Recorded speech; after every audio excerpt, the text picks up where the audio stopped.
मैं सैयद वसीम अहमद, पूर्व महानगर अध्यक्ष, आज अपने नगर और देशवासियों को 77वें स्वतंत्र दिवस की हार्दिक शुभकामनाएं देता हूं। ये मौका हमने आज़ाद देश में आँख खोली इसलिए कि हमारे पूर्वजों ने से लड़ाई लड़ी और अपनी जानें दी। इस लड़ाई में हर वर्ग और हर धर्म, हर जाति के लोग शामिल थे, चाहे वो हिंदू, मुस्लिम, सिख, ईसाई कोई भी हो, किसी भी मज़हब का हो, किसी भी धर्म का हो, किसी भी जाति का हो, सब ने बढ़ चढ़ कर के हिस्सा लिया और देश को आज़ाद कराया। तो मैं आप लोगों को एक बार यही कहना चाहूँगा कि जो आज़ादी हमें मिली है बहुत कीमती है। इस आज़ादी को हमें बना के रखना है। जो आज़ादी की लड़ाई में सब लोग मिलकर लड़े, उसी भाईचारे को हमें कायम रखना है और देश में खुशहाली तभी आएगी जब सब लोग साथ मिल कर के चलेंगे और देश की उन्नति और देश का विकास तभी होगा। जिस तरह से राहुल जी ने अपनी पदयात्रा कन्याकुमारी से लेकर कश्मीर तक करी थी, भारत को जोड़ने की बात करी थी, उसका नतीजा है कि आज राहुल जी दोबारा से वापस संसद में आए, क्योंकि जिस तरह की कार्रवाई उनके ऊपर की गई थी, मैं समझता हूं कि वो कार्रवाई एक तरफ़ा थी और इसीलिए माननीय सुप्रीम कोर्ट ने सुनाया और उसके बाद राहुल जी पार्लियामेंट पहुंचे। राहुल जी जो एक बात कहते हैं वो देश की बात कर रहे हैं। वो किसी एक ख़ास लोगों की, उन्होंने किसी की भावनाओं को ठेस पहुंचाने के लिए कोई बात नहीं कही थी। उन्होंने जो बात कही थी उसमें सत्यता थी और इसीलिए सत्य की जीत हुई।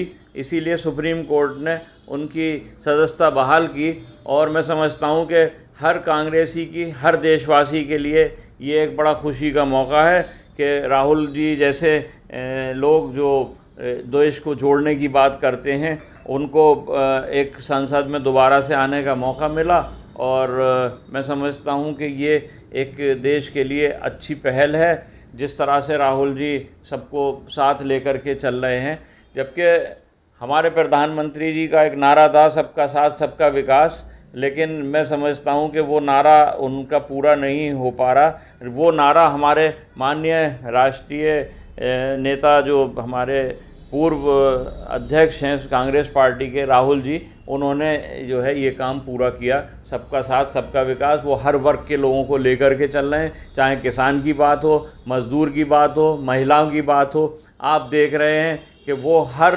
गरीब आदमी हो या अमीर आदमी हो, उसके साथ खड़े हो रहे हैं, उसको गले लगा रहे हैं और अपने साथ लेकर के चल रहे हैं। नई यात्रा जिस तरह से पहले यात्रा हुई थी, उसी का एक दूसरा वो मान लीजिए कि सेकंड फेज़ है। और क्योंकि बहुत सारे एरिया बचे रह गए थे, क्योंकि वो जब चले थे कन्याकुमारी से कश्मीर, तो वो एक प्रदेश, बहुत सारे कुछ प्रदेश ऐसे थे कि उसमें बहुत सारे एरिया छूट गए थे। तो लोगों की डिमांड थी, जो पब्लिक है वो चाहती है कि राहुल जी हमारे क्षेत्र से भी होकर के गुजरें, तो उसमें कुछ और नए एरिया जोड़े गए हैं और उसमें वो यात्रा निकलेगी, जो तिरंगा यात्रा को लेकर के हो जाए। नहीं, देखिए ऐसा नहीं है, मतदान में तब्दील हो रहा है, क्योंकि अब आप पिछले कुछ इलेक्शंस के नताइज देखिए, चाहे वो हिमाचल प्रदेश की बात करें आप, चाहे जो है अभी कर्नाटक की बात करें, जहाँ भी है तो वो नताइज अब आ रहे हैं। ये अगर इस तरह की बात कहना कि जो है खाली भीड़ देखने आ रही है और वोट, वो राहुल जी ने जिस तरह से अब देश में एक जोड़ने की, मैं बार बार जोड़ने की बात इसलिए कह रहा हूँ कि मैंने अभी कहा कि हमें जो है स्वतंत्रता दिवस की अभी मैंने बधाई भी दी थी। ये आज़ादी जो है हमें बड़ी मेहनत से मिली है और सबका इसमें सबका योगदान है। खाली ये कह देना कि एक किसी जाति या धर्म के लोगों का इसमें नहीं, बल्कि सभी के धर्मों के लोगों ने अपनी जानें दी, अपना बलिदान दिया। और हर घर से मैं समझता हूँ कि उस वक्त जो है स्वतंत्रता सेनानी, अब तो जो है 77 वर्ष इसको हो चुके, तो इसलिए जो है लोग नहीं बचे हैं जो पुराने लोग, वरना मैं समझता हूँ कि एक दौर था कि हर माँ चाहती थी कि मेरे घर से भी कोई जाए और हम आज़ादी की लड़ाई में लड़े। तो ये हमारा जज्बा हुआ करता था। तो राहुल जी जब सबको जोड़ने का और साथ लेकर के चल रहे हैं तो इसलिए लोग उनको प्यार कर रहे हैं। आप देखिए, चाहे वो बुज़ुर्ग हों चाहे नौजवान हो, सबका प्यार उनको मिल रहा है और उसी का नतीजा है कि हम हिमाचल, कर्नाटक और अब आने वाले अभी राजस्थान, मध्य प्रदेश के नतीजे आप देख लीजिएगा क्या होंगे। तो ऐसा नहीं है कि अब आज खुशी का मौका है, क्योंकि जो है इस मौके पर ये सब बात करना उचित नहीं होंगी, लेकिन अगर आपने फिर भी सवाल किया है तो इसमें मैं समझता हूँ कि कुछ नहीं है। वहाँ पर सब लोग मिल कर के रह रहे हैं नू में। अभी भी आप देखिए जिस तरह से वहाँ लोगों के बयान आ रहे हैं कि हम सब एक हैं, ये कुछ लोग हैं जो इस तरह की चीज़ें फैला रहे हैं।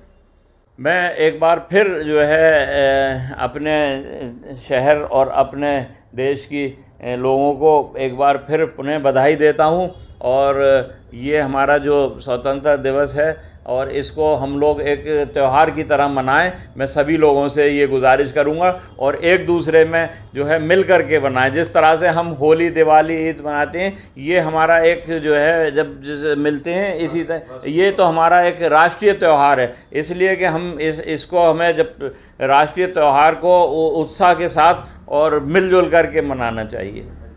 एक दूसरे को हमें जो है बधाई दें और साथ में एक दूसरे के मिठाई खाएं, तब मैं समझता हूं कि हमारा जो है स्वतंत्रता दिवस पूरा होगा।